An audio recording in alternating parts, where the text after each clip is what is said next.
Israel is still imposing war upon Gaza.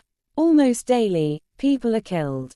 World was expecting for direct involvement of President Trump to visit Gaza and sit there for months to make Israel realize that if some injury is caused to him by Israeli bombardment in Gaza, then US will interfere in Israel for the mankind and humankind.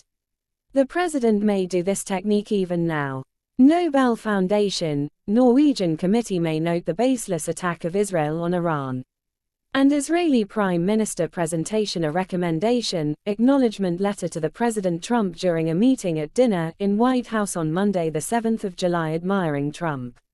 Later, surprisingly, he has given a sweet response of not expecting this appreciation by saying, "Wow, I didn't know about this. Especially coming from you. It's very meaningful. Thank you so much, Bibi." While Netanyahu alias Bibi submitted on July 1 a letter before the committee said, President Trump has shown exceptional and unwavering dedication to advancing peace.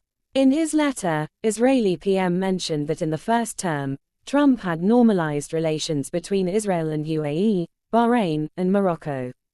He admired Trump, saying a broader deal may bring an end to the Gaza war and secure the hostages' release.